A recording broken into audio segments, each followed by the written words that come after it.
Hey guys, welcome back to the newest episode of Megadeth Mondays. Today we're dealing with number 8, my pick for number 8 of Megadeth's top 10 best albums according to me. Please leave your favorites down below. And just remember that my favorites might not be the same as yours, but thank you guys for watching. So let's get into this. At number 8, we have 1986's Peace Sells. All right, this might be kind of a surprise to some people because this album is considered to be amongst Megadeth's best. But there's a lot of great moments on this album, but as an album entirely, it's kind of a little bit lackluster. But it's at number 8, so it's not doing that bad. All right, so the production on this is decent. It's got that classic 80s scooped vibe, right? I don't really care for the remasters that much. That's probably going to be a common theme throughout this entire series. So Peace Sells, 1986, classic 80s production. Don't care for the remasters. The cover art to this is probably one of the best album cover arts of Megadeth, and I'll probably end up doing a ranking of that down the road, probably in 2025. But the album art shows Vic Rattlehead standing, holding a for sale sign, and he's standing in front of the United Nations. There's fighter jets in the sky. You can see the United Nations in the background. He's got the for sale sign stuck in the ground. He's standing there. And, of course, the album's called Peace Sells, but who's buying?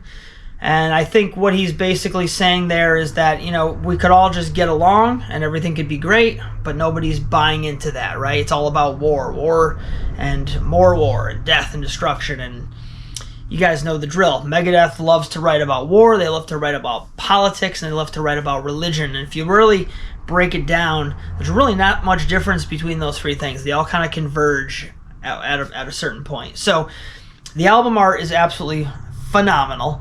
And I just want to go through some songs here. Notably, the song Wake Up Dead has some really killer guitar riffs in it. So I love Wake Up Dead a lot. The Conjuring is decent. Nothing's really standing out with The Conjuring that much. Peace Sells itself, the title track, the lyrics to this particular song, they kind of have like a call and answer type of thing going on, where he says something that's like a question, and then he kind of answers it with a question. But it's a back and forth kind of thing. My favorite lyric from the song is where he says, "What do you mean I couldn't be the president of the United States of America? Tell me something. It's still we, the people, right?" So that kind of sets the stage for Dave's political stance, where he's all for freedom, but he's not really buying that this country is necessarily, the USA specifically, is not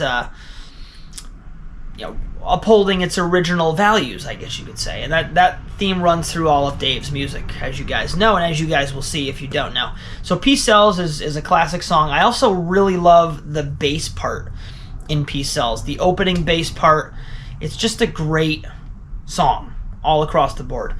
But it's not going to bring this album into a higher slot for me, unfortunately. Devil's Island is pretty forgettable. Good Morning Black Friday, I really like the intro tone because it has like a creepy and cold kind of vibe to it. It's very flowy and melodic, but the notes used and the speed used with the tone, it leaves you feeling very cold and empty. It's a speed metal classic as far as I can tell. It's a great tune. Bad Omen, you have at about 1:20 or so, you have a really cool section where the bass and the guitar are not doing the same thing, and it really jives really, really well. I really love that part of Bad Omen. I Ain't Superstitious, I don't care for that. And then My Last Words has a very Ronnie James Dio guitar kind of vibe. Ronnie James Dio definitely kind of writes on the sad side, but also very melodic. But this has that feel, but also it has that like angry Metallica feel as well, that really edgy. It's got a great bass line as well. It's a great end to the album. It goes out on a high note, no pun intended. So that's Peace Sells for you guys. Coming in at number 8. Please tune in next week. We'll talk about number 7. Leave a comment for your favorites, your top 10. Maybe you can follow along from week to week as we're doing this. Like and subscribe if you want to help me grow. And as always, thank you guys for watching. We'll see you next time.